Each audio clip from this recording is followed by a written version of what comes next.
পুজো আসছে এটাই ভালো লাগে। পুজো এসে চলে গেলে মনটা কত খারাপ লাগে। এই যে আসছে, আসছে একটা গন্ধ আর এই যে প্রিপারেশান, এটাই বেশি ভালো, তাই না? আর এই যে পুজো আসার ঠিক আগের মুহূর্তে না বারবার একটু মার্কেটে যাই, একটু মলে যাই, এটা ওটা ঘুরে ঘাড়ে কিনি। আচ্ছা, তোমরা আমাকে অনেকে জিজ্ঞেস করো যে এটা কোন মল, ওটা কোন মল?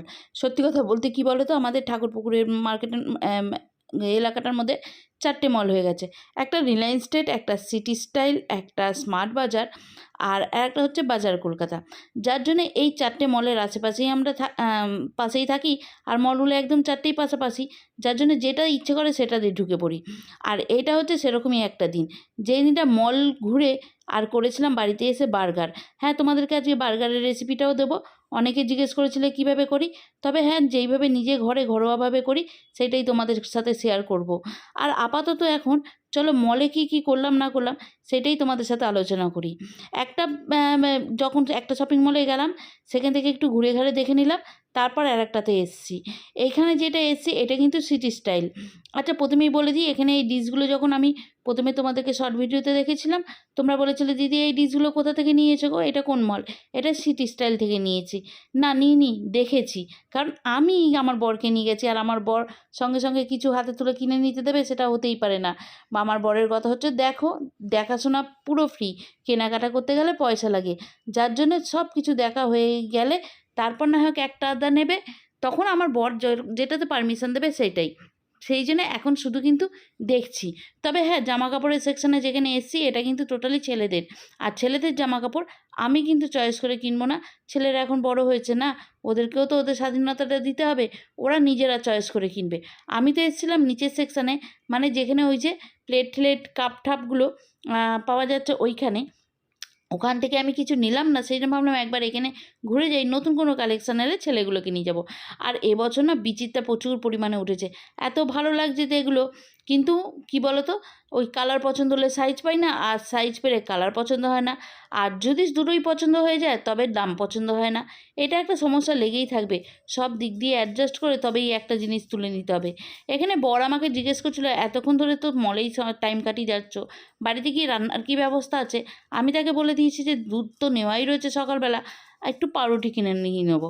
হ্যাঁ, পাউরুটিটা কেন বলেছি বলো তো, মাথার মধ্যে অন্য একটা কিছু ঘুরছে, কিন্তু ওই যে সাসপেন্সে রাখতে আমি ভীষণ ভালোবাসি। সেই জন্য যতক্ষণ সাসপেন্সে রাখা যায় তুমিও থাকো, কারণ ও আমাকে এরকম সাসপেন্সে রাখতে ভালোবাসে আর আমিও। চলো এবার মল থেকে ফেরার পথে নিয়ে ঢুকবো একদম ব্রেড। কেন ব্রেড নেবো সেটা তোমরা এতক্ষণে বুঝতেই পেরে গেছো, কিন্তু হ্যাঁ, বরকে বলা হয়নি। প্রথম দিকে ভেবেছিলাম প্লেন বার্গার বানাবো, তারপর ভাবলাম যে না, একটু পনির বার্গার বানাই। আর আজকে না একটু নিরামিষের ব্যাপার আছে, সেই জন্যই পনির খাবো। কিন্তু হ্যাঁ, পনির খেলে কী হবে, পেঁয়াজটা ইউজ করেছি, না হলে ভালো লাগতো না। তা পনিরটাকে আগে বেশি কিছু করিনি, একটু বাটার, গোলমরিচ আর একটু হালকা সল্ট দিয়ে এপিট ওপিট করে নেড়ে চেড়ে নিয়েছি।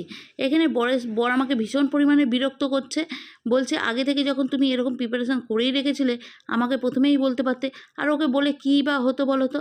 আমি ভেবেছিলাম একটু সারপ্রাইজ দেবো, কিন্তু সারপ্রাইজ শুধু নাকি ওই দেবে, বাকি সবার সারপ্রাইজ ও একদম লণ্ডভণ্ড করে দেবে। এখানে পনিরটাকে একটু এদিক ওদিক সেঁকে নিয়েছি, তার সাথে ব্রেডগুলোকেও একটুখানি বাটার দিয়ে এদিক ওদিক সেঁকে নিয়েছি।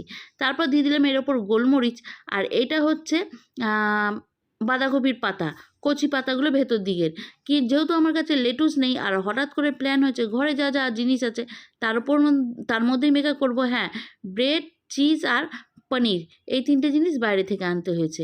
তা ওই জন্য কপির পাতাগুলোকে একটু বাটার দিয়ে নেড়ে নিয়েছিলাম, সেই জন্য কোনো গ্যাস বা কিছু লাগেনি। এর ওপর দিয়ে দিয়েছি হচ্ছে কপির পাতা, তারপর দিয়ে দিয়েছি টমেটো, পেঁয়াজ, আর এখান থেকে দিয়ে দেবো একটা করে চিজের স্লাইড।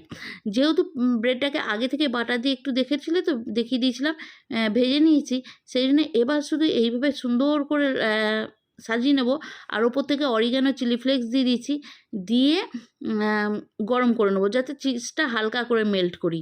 ও এর মাঝখানে একটা কথা তো বলাই হয়নি, যে এখানে যে আমি সসটা দিলাম তার মধ্যে কী কী আছে।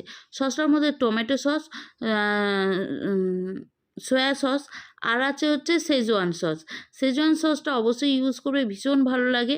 আর এইভাবে আস্তে আস্তে এটাকে আমি গরম করে নেবো। যেহেতু মাইক্রোওয়েভ নেই সেই জন্য ইন্ডাকশান এখানে বসে করছি যাতে গরম গরম ভাজতে পারি আর সবাইকে দিতে পারি। এখানে ছেলেগুলো শুরু করে দিয়েছে খাওয়া, কারণ ওদেরকে বললাম তোরা সঙ্গে সঙ্গে গরম গরম খেয়ে নে, তারপর আমরা খাবো, কারণ ঠান্ডা হয়ে গেলে এই খাবারটা একদমই ভালো লাগে না। সবার খাওয়া দাওয়া হয়ে গেছে। এখানে বর আমাকে বলছে এরকম বার্গার টার্গার একটু আধটু করে খেলে কি আর মন ভালো লাগে? এগুলো না দুটো তিনটে করে খাবো তবে না ভালো লাগবে? আর বলো তো, এই এরকম বার্গার এর ভেতরে চিজ আছে, পনির আছে, একটা দেড়টা করে খেলে যথেষ্ট। কিন্তু না, আমার বর আবার একটু ভাতের থালায় বসে চটকে ভাত খাওয়ার পার্টি। ওর আবার এইগুলোতে আবার একটু আধটুতে ভাল লাগে না। তোমরাও পারলে এইভাবেই ফ্রাইং প্যানের ইউজে বার্গার করে দেখতে